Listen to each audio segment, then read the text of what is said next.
अस्सलाम वालेकुम रहमतुल्लाहि व बरकातुहू। मी समीर कुसुळीकर अल्बीरच्या वतीने तुमच्या समोर आज आलेलो आहे। अल्बीर तुम्ही पाहता की अल्बीर अनेक उपक्रम राबवित आहेत, तर त्याच्यामधलं एक उपक्रमच्या विषयी मी तुमच्या संगती बोलणार आहे की थंडीच्या दिवसामध्ये जे थंडीचा लोकांना भास होतो आणि त्यावेळेला माणसाला गरज असते ते एका ब्लँकेटची। तर ते आम्ही ही ब्लँकेटची जी मोहीम राबवत आहोत, हा उपक्रम जो राबवत आहोत आम्ही मुंबई आणि ठाण्यामध्ये राबवत आहोत। हा उपक्रम मी तुमच्या संगती का शेअर करत आहे की कारण की हा उपक्रम अल्बीर स्वतः नाही राबवत, तुमच्या मदतीने राबवत आहे। तुमच्या मदतीबिना आम्ही काही कुठल्याही ॲक्टिव्हिटी करत नाही की जोपर्यंत तुम्ही आम्हाला मदत करत नाहीत की तोपर्यंत आमची ॲक्टिव्हिटीज नसतात। पैशाने म्हणा किंवा स्वतः येऊन म्हणा की ज्या पद्धतीने तुम्ही किंवा ब्लँकेट घेऊन देऊन म्हणा की कुठल्याही पद्धतीने तुमच्या मदतीबिना आमची ही ॲक्टिव्हिटी पूर्ण होत नाहीत। म्हणूनसाठी आम्ही तुम्हाला विनंती करीत आहोत की ह्या वेटी राबवण्यासाठी तुम्ही आमची जास्तीत जास्त मदत करा। ही मदत कशी करू शकतात तुम्ही स्वतः येऊन करू शकतात, पैशाने करू शकतात किंवा तुमच्याकडे जर ब्लँकेटचे कॉन्टॅक्ट असतील तर तुम्ही डायरेक्ट आम्हाला ब्लँकेट घेऊन पण आमच्या संस्थेला देऊ शकतात।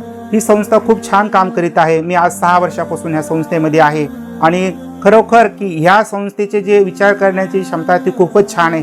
तर गरिबांची दुबळ्यांची विचार केले जाते आणि आमची अशी इच्छा आहे ह्या संस्थेची आणि आमची की आम्ही हा उपक्रम अख्ख्या भारतामध्ये राबवूया।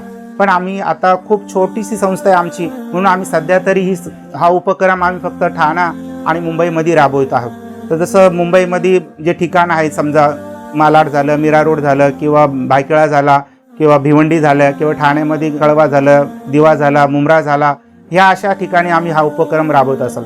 पण ह्या जे मी नावं घेतले इथून जर कुणाला आमच्या संगती जर जोडायचं असेल तर त्यांनी दिलेल्या खालती फोन नंबरवरती आम्हाला कॉन्टॅक्ट करा आणि तुम्ही पाहिजे त्या पद्धतीने आमची मदत करू शकतात आणि ही मदत आपली कधीच वाया जाणार नाही। प्रलयाच्या दिवशी अल्लाह आपल्याला पुरेपूर बदला देईल। तुम्ही जे जमिनीवरती चालतात तुम्ही त्यांच्यावरती दया करा तर स्वर्गावाला तुमच्यावर दया करेल, ईश्वर आपल्यावर दया करेल। तर दया म्हणजे कशी करायची, कारण की एखादा भुकेला आहे, तानेला आहे तर त्याची मदत करून। तर तसं हे ब्लँकेटचं जे काम आहे की थंडीच्या दिवसामध्ये माणसाला गरज आहे त्याची ब्लँकेटची, तर म्हणूनसाठी 100 रुपयाचं ब्लँकेट देऊन आपण त्याची मदत करू शकतो। आणि मोहम्मद पैगंबरांची ही जी हदीस आहे हिला आपण जी सुन्नत म्हणतात तिला पुन्हा आपण जिवंत करू शकतो। म्हणूनसाठी याच्यावरती पण अल्लाह ताला तुम्हाला पुष्कळचं पुण्य देईल, कारण की अल्लाह ताला आपण जर अल्लाहच्या रस्त्यामध्ये जर 1 रुपया जरी खर्च केला असेल तर तो कधीही वाया जाणार नाही। अल्लाह ह्या जगात पण आपल्याला बदला देईल आणि परलयाच्या दिवशी पण आपल्याला त्याचा पुरेपूर बदला भेटेल। तर मी ही विनंती करतो माझ्या सगळ्या बंधू आणि भावांना की ज्यांनी पण जास्तीत जास्त ह्या इदाऱ्याची मदत करावी आणि आम्हाला ह्या काम करण्यास सहयोग करावा, ही विनंती आहे माझी सगळ्यांसाठी। अस्सलाम वालेकुम रहमतुल्लाहि व बरकातुहू।